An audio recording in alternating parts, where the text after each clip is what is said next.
Right now, you can get 10% off retail orders of comic supplies from bcwsupplies.com when you use the promo code ScottyD at checkout. And there's no space between Scotty and D. BCW Supplies. Protect, store, display. Book 1, Part 5, The Last Padawan. It is a period of betrayal. The evil Emperor Palpatine has taken control of the galaxy and commanded Imperial clone troopers to purge the peacekeeping Jedi Order throughout the new galactic empire. After losing his master, former Jedi Padawan Caleb Doom teamed up with a Caloran smuggler named Janus Casmer and exchanged his braid for a ponytail and his lightsaber for a blaster in order to hide from the Imperials. Now, Caleb once again finds himself hunted and captured by his former allies turned Imperials, Commander Gray and Captain Styles, with no available means of escape. Hey Web World, Scotty D, thanks for stopping by to yet another video here in the comic book collecting series on my channel. And as always, you want to reach out to me? I've got 2 ways for you to do so. Well, 3, but we'll talk about the 3rd at the tail end of this video. The first 2 are email and Twitter. The email account, scott@scottydonline.com. And if you want to follow me over on Twitter and tweet me there, it's @ScottyDOnline. Both of those are down in the video description below for easy find and easy use, as is the promo code for the savings over at bcwsupplies.com that you've seen at the very beginning of this video. That's also down in the video description below for easy find and easy use, because hey, if you're going to be buying comic book supplies anyway, why not save some money? But then again, I don't know, maybe you like to pay full price for things.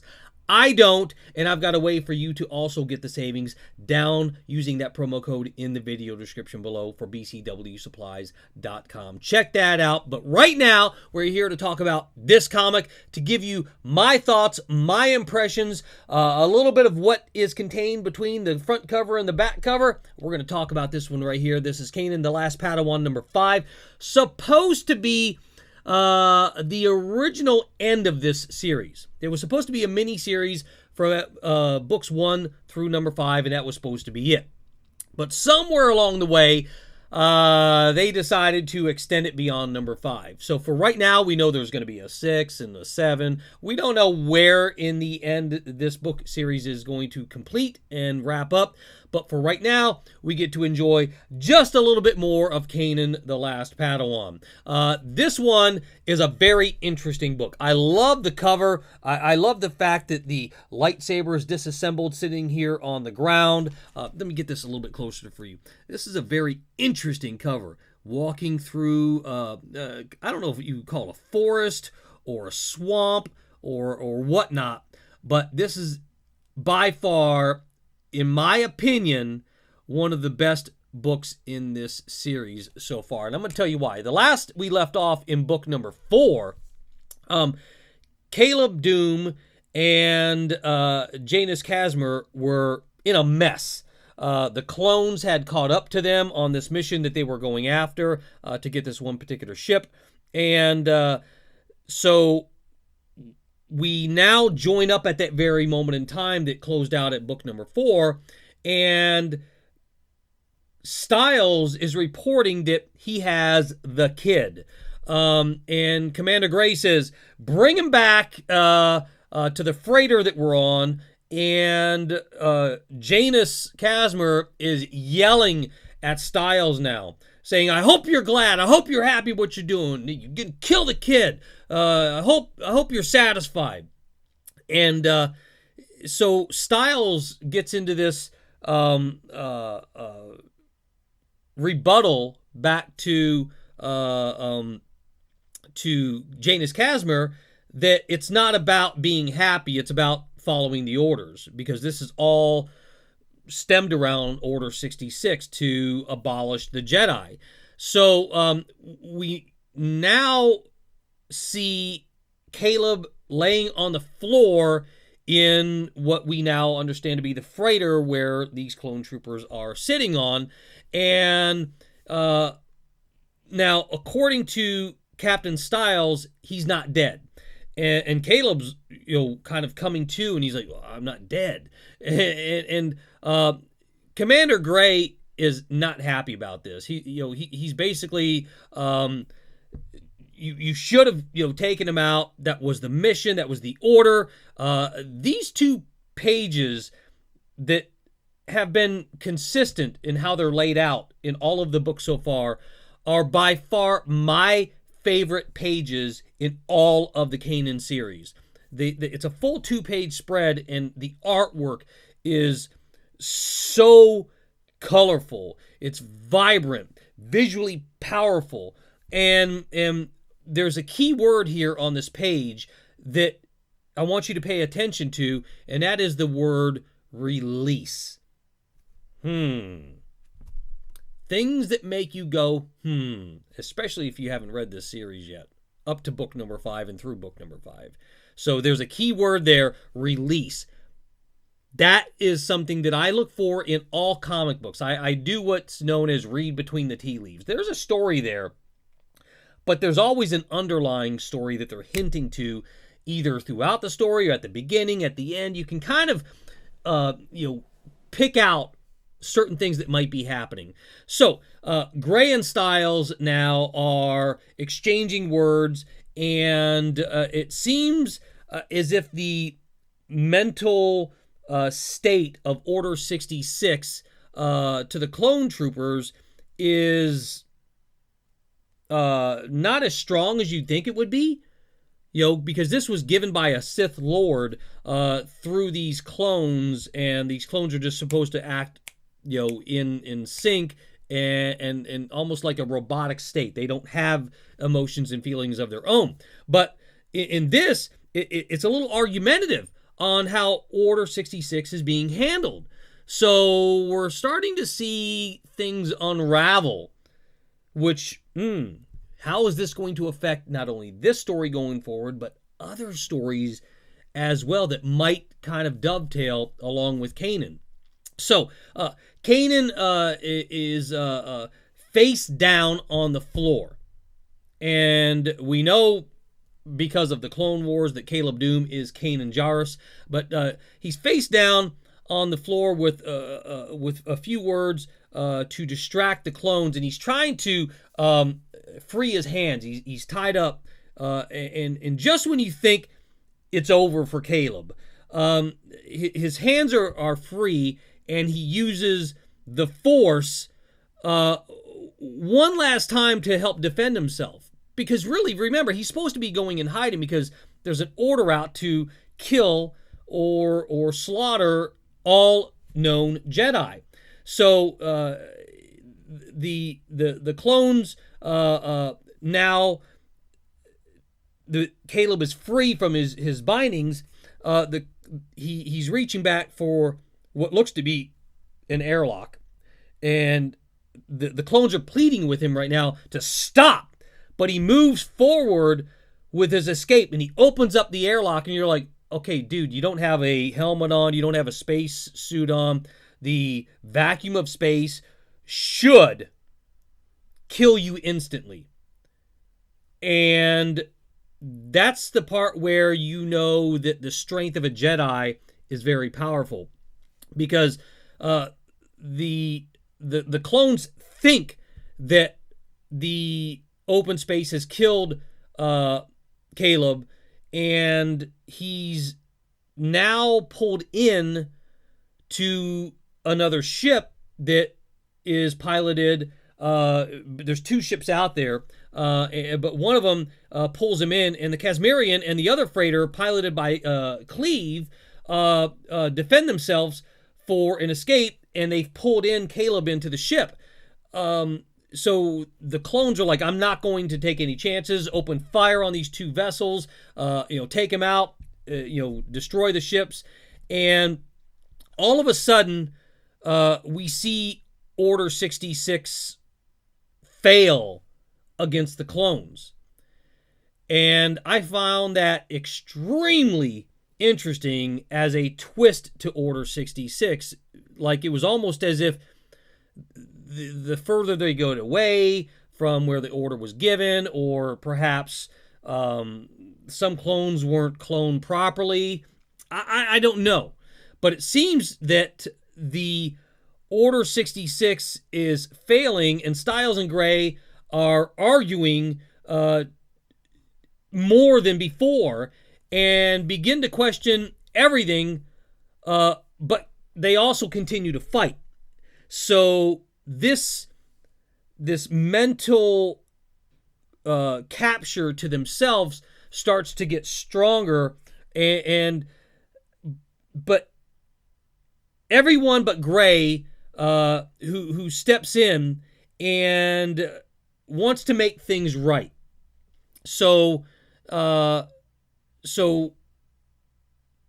now in this storyline, the rightness that's being done by the clone that feels that they've done wrong is now going to backfire on them completely, and their ship is destroyed by the Casmerian and the second ship with Cleve on board. And I found it interesting on how it was done, because it was like a sabotaged internal approach to allow Cleve and Casmer and Caleb Doom to get away, sacrificing them himself and the other clones on the ship to the better of the good.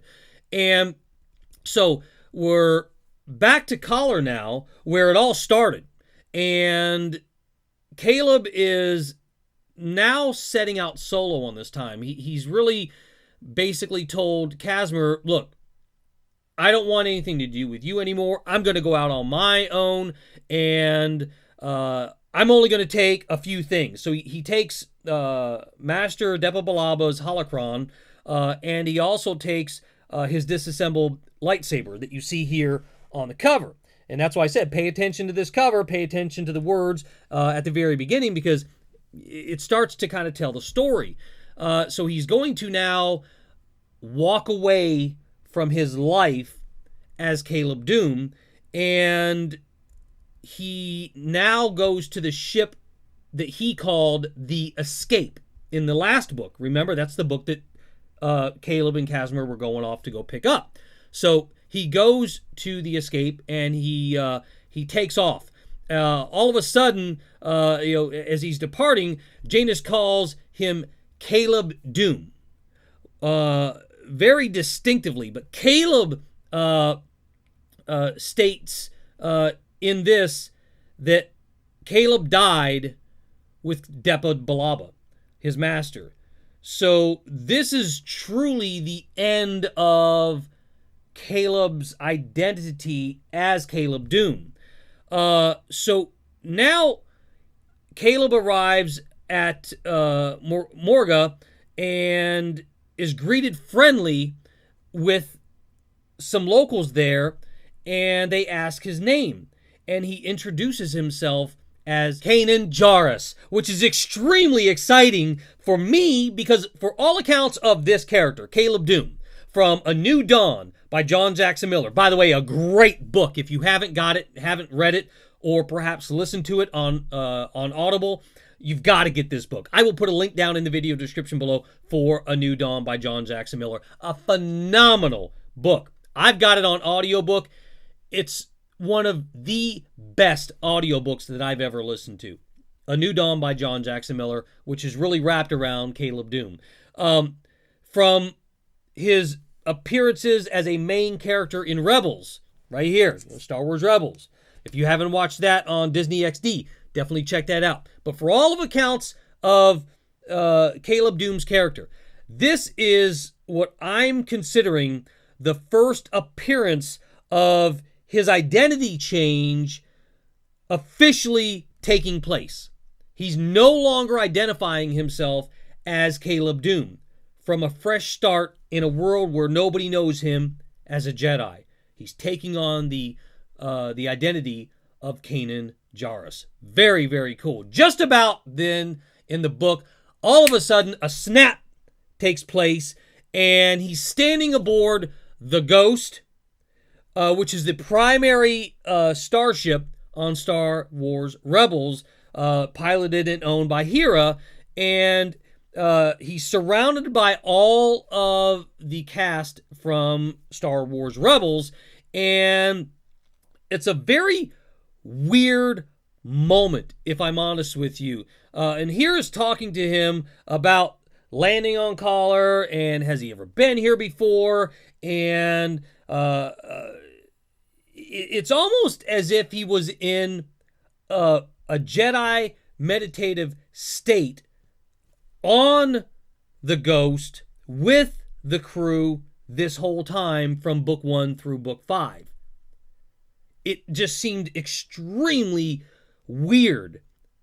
But when I sat back and I read this book, and I said it before, by the time I do these videos for you, giving you my thoughts and my impressions around every comic book that I review in my collection, I've read the book 3 times.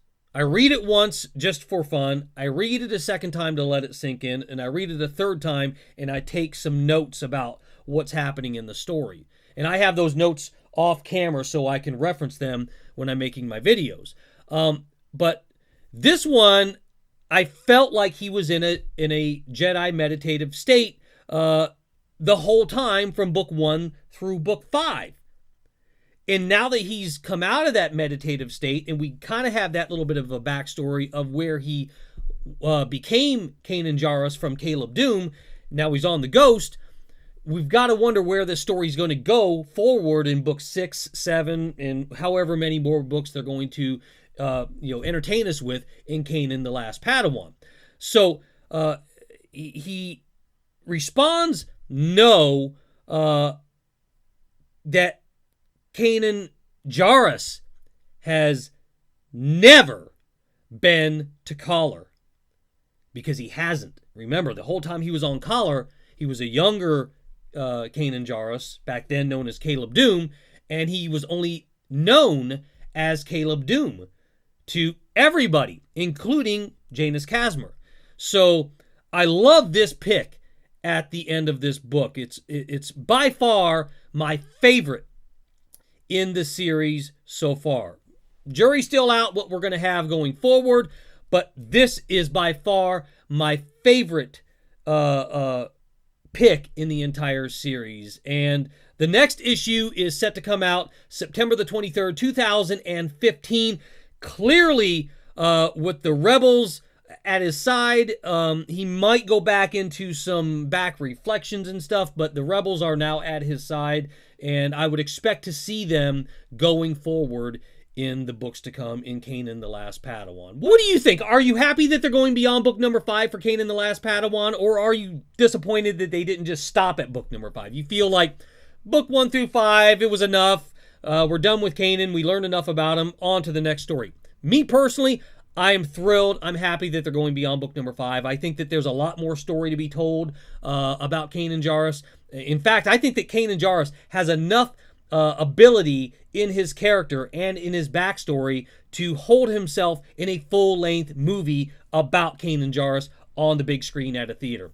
That's just my opinion. In fact, if I had my wish, I would ask Lucasfilm, Disney, Lucas Story Group to convert A New Dawn by John Jackson Miller into a full-length featured movie.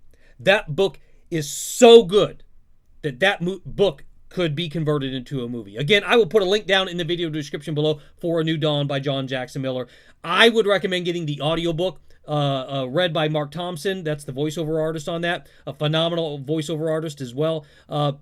So I think that there's a lot more to be told, and I'm happy to see Kanan Jarrus go forward with the series Kanan the Last Padawan. So, what do you think? Comment below. Like this video if you would, please. Share this video with somebody that you know, because that creates organic growth, and that's what I'm all about here on this channel. Subscriptions are fine. Likes are fine. Comments are fine. But sharing this video with somebody that you know creates that organic growth and that organic involvement here in the channel that goes well beyond a click on the screen. So, if you would, please share this video with somebody that you know. If you haven't yet subscribed to my channel, please do so. Go on over to the main YouTube channel page for my channel. Click on the subscribe icon. It's that fast, and after you do that, go to the right of that. There's a gear icon, looks like a cogwheel. Go inside of there and enable the updates. That'll let you know when I publish a brand new video here on my channel, and that way you don't miss anything. And at the very beginning of this video, I talked about 3 ways that you can get a hold of me. I gave you 2, one being email, two being Twitter. The third way is a very personal connection that you can make here on this channel, and that is becoming a channel patron. If you like what I do, if you value what I do, if you find it entertaining, if you want to see more, if you want to see this channel thrive and grow, you can pledge as low as $1 a month over at patreon.com/ScottyDOnline. You can see the video, read what the campaign's all about. You can get some perks and rewards along the way from becoming a patron and pledging as low as $1 a month over at patreon.com/ScottyDOnline. Thanks for watching the video. Be good to each other, be safe, and we'll see you next time, Web World. If you like the comic book series here on my channel and you want to watch more, it's real simple to do so. All you have to do is go on over to my main YouTube channel page. Once over there, click on playlists. Inside of the playlist area, find comic book collecting. Click on it and all of the videos are right there. It is that simple. Thanks for watching, and may the force be with you.